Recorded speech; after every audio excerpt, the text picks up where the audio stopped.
सम्माननीय प्रधानमन्त्री श्री केपी शर्मा ओलीलाई नेपालको संविधानको धारा 100 को उपधारा 1 बमोजिम आफूमाथि प्रतिनिधि सभाको विश्वास छ भन्ने स्पष्ट पार्न प्रतिनिधि सभा नियमावली 2075 को नियम 152 को उपनियम 2 बमोजिम विश्वासको मतको लागि वक्तव्यसहित प्रस्ताव प्रस्तुत गर्न अनुमति दिन्छु।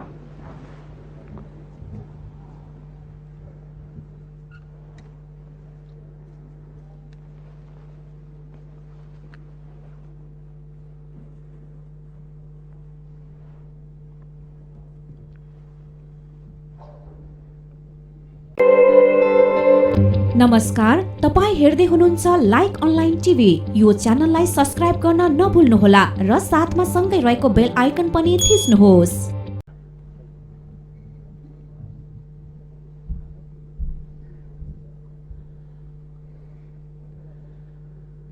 सम्माननीय सभामुख महोदय, आज देश कोभिड-19 को महामारी को दोस्रो लहरबाट आक्रान्त भइरहेको छ। हजारौं मानिसहरू अस्पतालमा, हजारौं घरमै बसेर स्वास्थ्य लाभ गरिरहनु भएको छ या उपचार गराइरहनु भएको छ। स्वास्थ्य लाभ गरिरहनु भएको छ। कतिपय नागरिकको अमूल्य जीवन यस महामारीको कारणले अन्त्य भइरहेको छ। यसका विरुद्ध हामी लडाईँ लडिरहेका छौं। सरकारको ध्यान यति बेला कोभिड-19 को रोकथाम र त्यसको उपचारमा केन्द्रित छ र आवश्यकता अनुसार आफ्ना यस विरुद्धको लडाईँका कदमहरूलाई विभिन्न ढंगले प्रभावकारी रूपमा अगाडि पनि बढाइरहेको छ। म कोभिड-19बाट आफ्नो अमूल्य जीवन गुमाउनुहुने सबैप्रति श्रद्धासुमन अर्पण गर्छु। उहाँको निधनमा दुख व्यक्त गर्छु र उपचाररत र संक्रमित सबैको शीघ्र स्वास्थ्य लाभको कामना गर्दछु।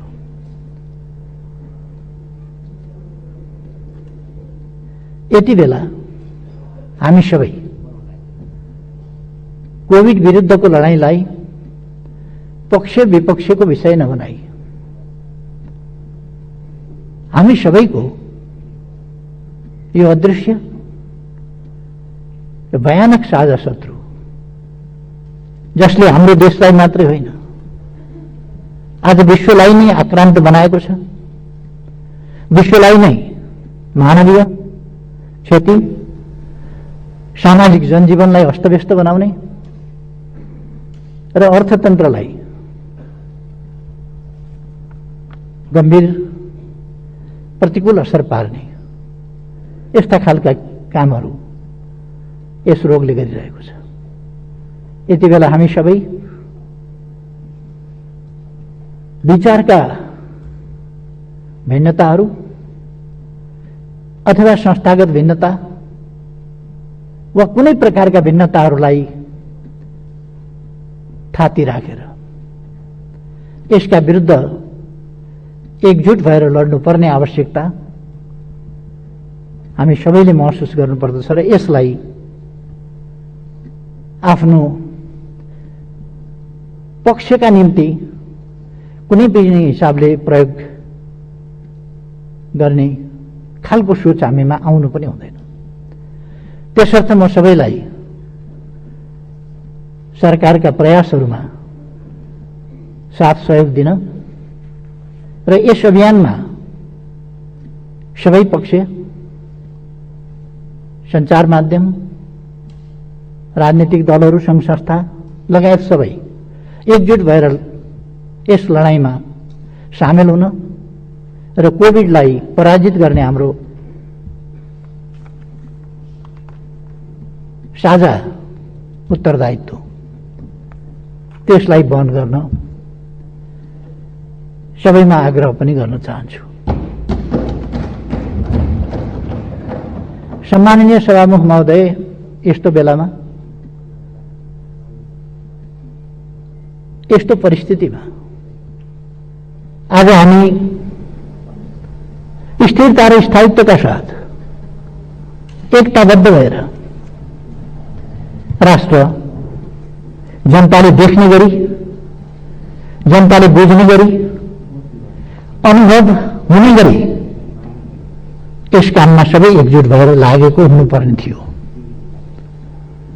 तर मैले अलिकति दुःखका साथ नै भन्नुपर्छ, हामी त्यसरी जान सकेनौं। कारण जेसुकै होस्, तर हाम्रा गतिविधिहरू, हाम्रा चिन्तनहरू, हाम्रा प्रयासहरू, हाम्रा ध्यानहरू जे कुरामा केन्द्रित हुनु पर्थ्यो त्यस कुरामा केन्द्रित हुन सकेनन्। सरकारले आफ्नो ध्यान कोभिड विरुद्धको लडाईँमा केन्द्रित गर्न चाह्यो, विकासका प्रश्नहरूमा केन्द्रित गर्न चाह्यो, सामाजिक जनजीवनमा बढी क्षति र खलबलाहट पैदा हुन नपाओस्, अर्थतन्त्रमा प्रतिकूल असर न्यून गर्न सकियोस्, यस कुरामा सरकार लाग्यो। तर सरकारले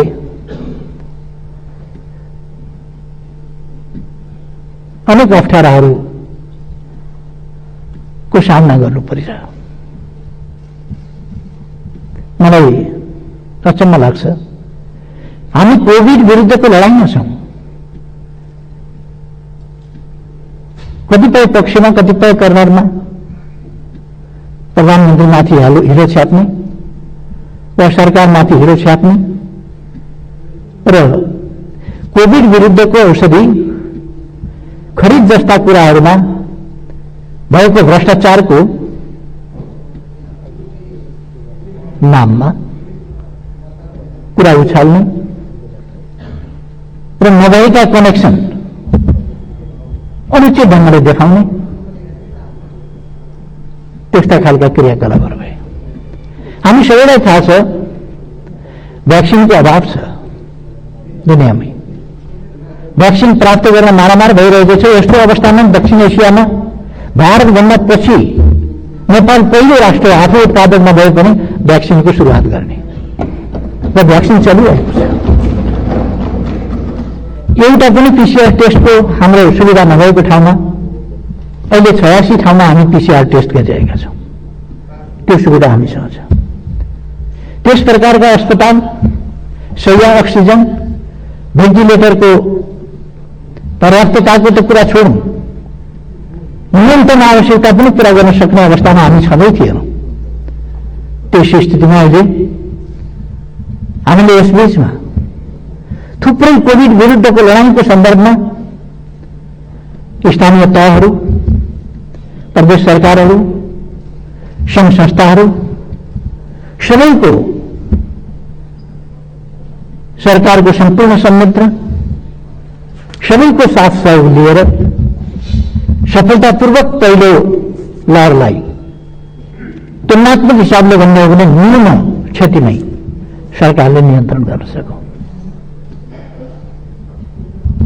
तर फेरि म कारणहरूमा गइरहन अहिले चाहन्न, तर फेरि दोस्रो वेभ सिर्जना भयो।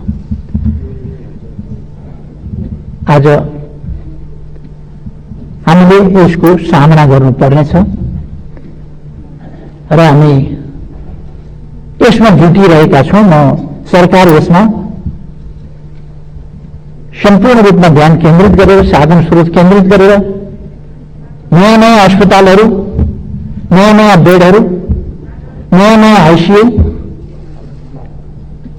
अक्सिजन उत्पादनको क्षेत्रमा वृद्धि, सिलिन्डर विभिन्न ठाउँबाट प्राप्त गर्नदेखि लिएर सिलिन्डर बाहिरबाट मगाउनदेखि विभिन्न देशबाट भ्याक्सिनहरू मगाउनदेखि यी सबै कामहरू गरिरहेका छौँ।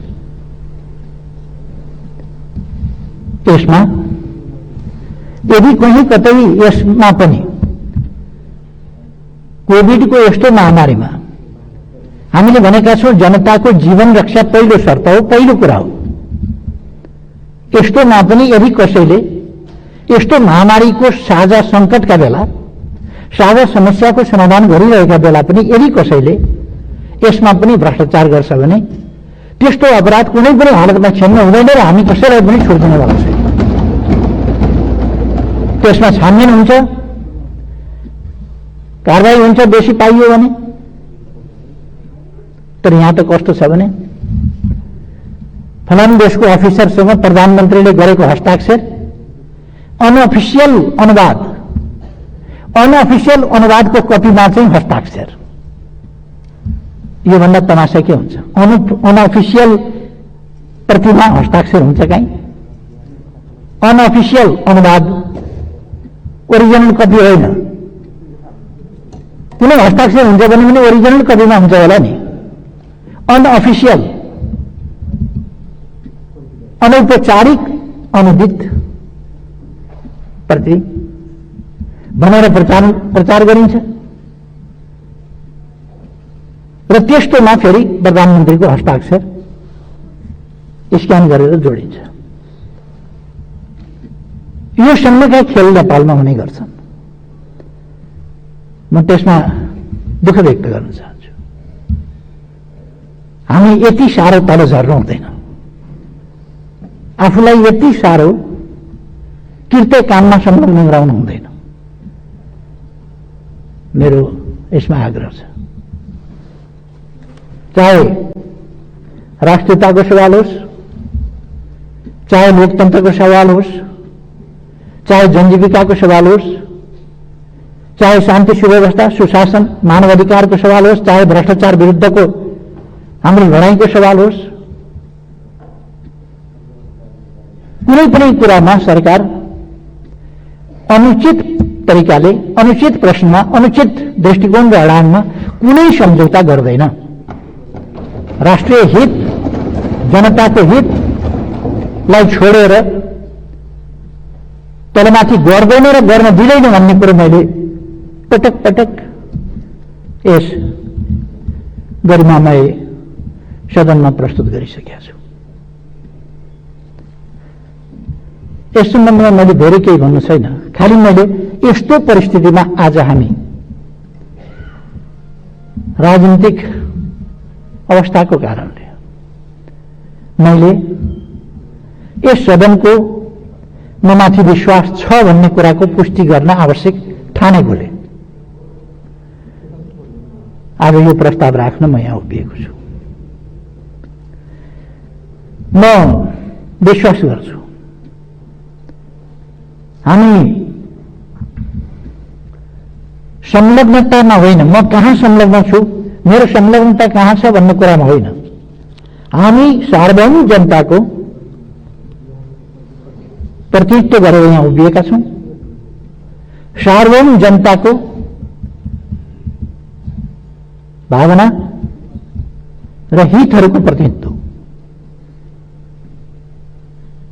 हामी गर्छौँ। यस्तो अवस्थामा हामीले विचारको आग्रहका साथ होइन, आफ्ना स्वार्थहरूबाट निर्देशित भएर होइन, हामीले म कहाँ छु, कहाँ आबद्ध छु, कहाँ सम्बद्ध छु भनेर होइन, आबद्धता वा संलग्नतालाई हेरेर होइन,